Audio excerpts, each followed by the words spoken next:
I was looking at the different loudness normalization levels here in Smart Limit, today's sponsor, and then into a recent AES document that sets the guidelines that everyone follows. And it got me thinking, how long until we won't need to use a limiter when mastering our songs? Currently, Spotify normalizes to -14 integrated LUFS, Apple Music -16, and Amazon Music -19.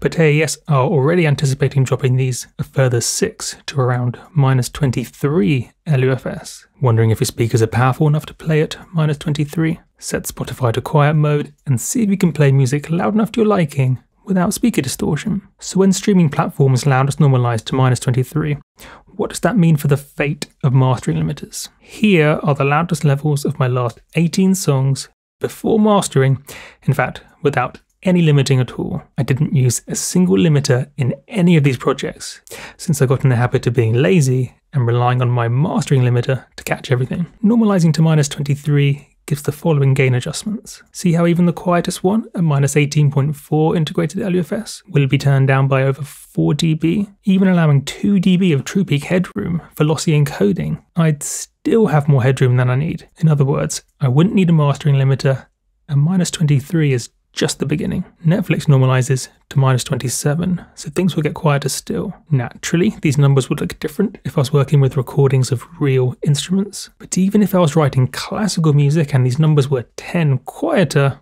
there'll still become a point when a mastering limiter isn't needed.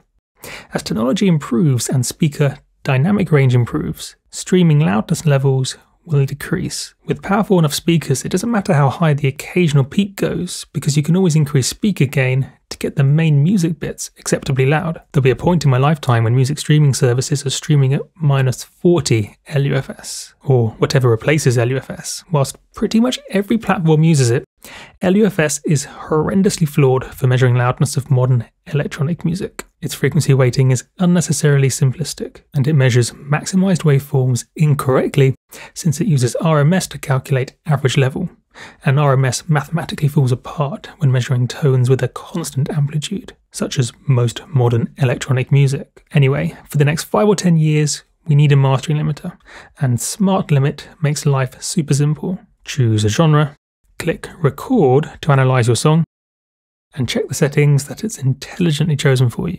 Choose a playback platform and hit quality check to see how the current settings work on that platform.